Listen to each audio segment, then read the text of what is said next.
Have you ever caught yourself talking to someone who wasn't actually there? Maybe you're alone in your room, and suddenly you're explaining something out loud, defending your point, winning an argument that happened hours ago, or rehearsing a conversation that will probably never happen. Then a few minutes later, you're imagining an interview, a future success, a moment where everyone finally understands you. And before you realize it, you've spent 10 minutes having a full conversation with yourself. Out loud. Not in your head. Actually talking. The strange part? Most people never tell anyone they do this. Because it feels weird. A little embarrassing. Maybe even crazy. But what if it's neither? What if some of the people who do this the most share something surprisingly rare? Today, we're going to explore 7 things people often do alone that may reveal a very different way of thinking. And if you recognize yourself in several of them, there's a good chance your mind works in a way most people will never fully understand, including you. The first one is probably the most obvious, and also the one most people would never admit. Sign 1. You talk to yourself out loud. Most people assume talking to yourself is something unusual, something you only do when nobody is around. But for some people, it's surprisingly common. They might be walking to the kitchen to get a glass of water, and halfway there, they're suddenly explaining an idea out loud as if they're being interviewed on a podcast. Other times, they're alone in the shower answering questions nobody actually asked, or giving the perfect response to an argument that happened 3 days ago. They use hand gestures. They change their tone of voice. And for a few minutes, it's almost as if another person is standing right there listening. Then they suddenly catch themselves and think, wait, what am I doing? The interesting part is that this isn't always random. For many people, speaking out loud is how their thoughts become clearer.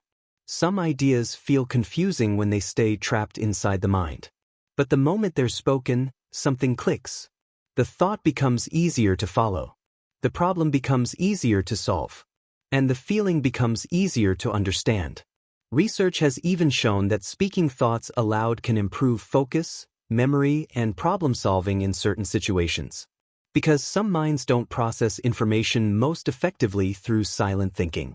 They process it through language, by turning thoughts into words, by hearing them, by responding to them. So what looks strange from the outside may not be strange at all. It may simply be a mind using one of the most effective tools it has to understand itself.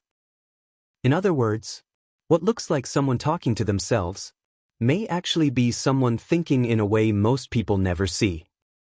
But talking to yourself is only the beginning, because some people don't stop the conversation when they're alone. They keep it going inside their heads for hours, replaying moments, rewriting conversations, imagining different outcomes. And that's exactly what the second sign is about. Sign 2. You rehearse conversations that haven't happened yet. Have you ever found yourself preparing for a conversation that doesn't even exist yet?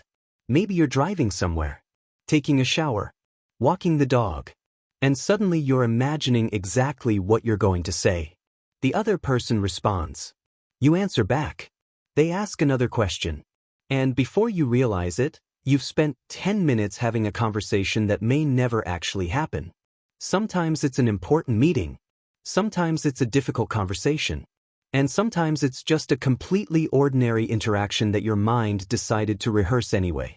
The strange part is that people who do this aren't always worried about what might happen. Often, they're trying to feel prepared. Their brain is running simulations, testing possibilities, exploring different outcomes before reality arrives. Psychologists sometimes describe this as a form of mental rehearsal. The brain uses imagined experiences to prepare for real ones. In some situations, it can even improve confidence and performance. Because for certain minds, thinking isn't enough. They need to mentally experience something before they feel ready for it. Sign 3.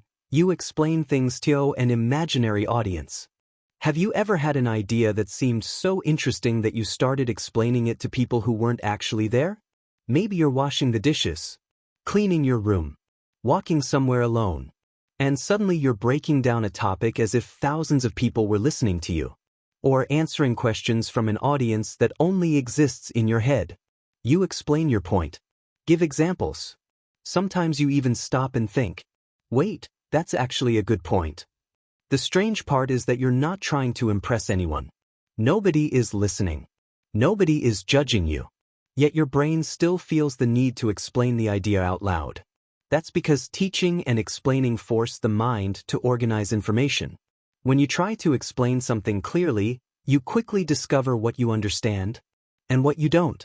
Some people naturally do this without realizing it. Their minds use imaginary conversations as a way to explore ideas, test logic, and make sense of complicated thoughts. Because sometimes the fastest way to understand something is to explain it, even when nobody is listening. Sign 4. You create entire scenarios before sleep. Have you ever gone to bed planning to sleep, only to find yourself living an entirely different life inside your head? Maybe you're imagining your crush finally falling in love with you, the same person you've barely spoken to in real life. A few moments later, the story changes. Now you're replaying an argument from months ago. Except this time you have the perfect response and everyone realizes you were right. Then the scenario changes again. You're successful, confident, living the life you've always wanted. Then suddenly it turns emotional. You're imagining what people would say if you were gone. Who would miss you? Who would regret the way they treated you?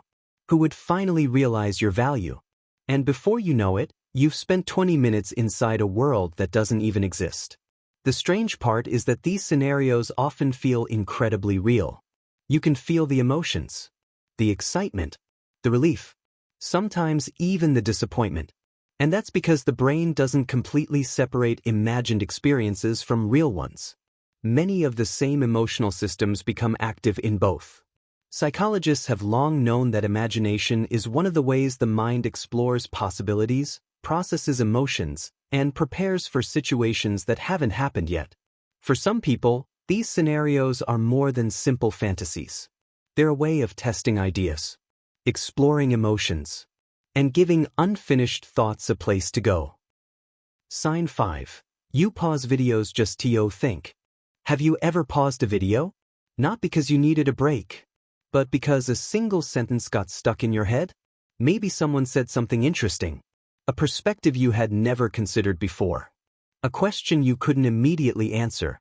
And while the video keeps moving forward, your mind stays behind, thinking about that one idea, turning it around from different angles, connecting it to things you've experienced, to conversations you've had, to questions you've been carrying for years.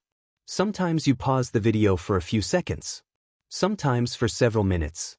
And by the time you press play again, you've gone so deep into your own thoughts that you've almost forgotten what the video was originally about. The interesting part is that you're not necessarily looking for answers. You're exploring. Some minds don't simply consume information. They interact with it. A new idea doesn't just enter their head and leave. It starts a conversation. Psychologists often associate this kind of behavior with deeper cognitive engagement.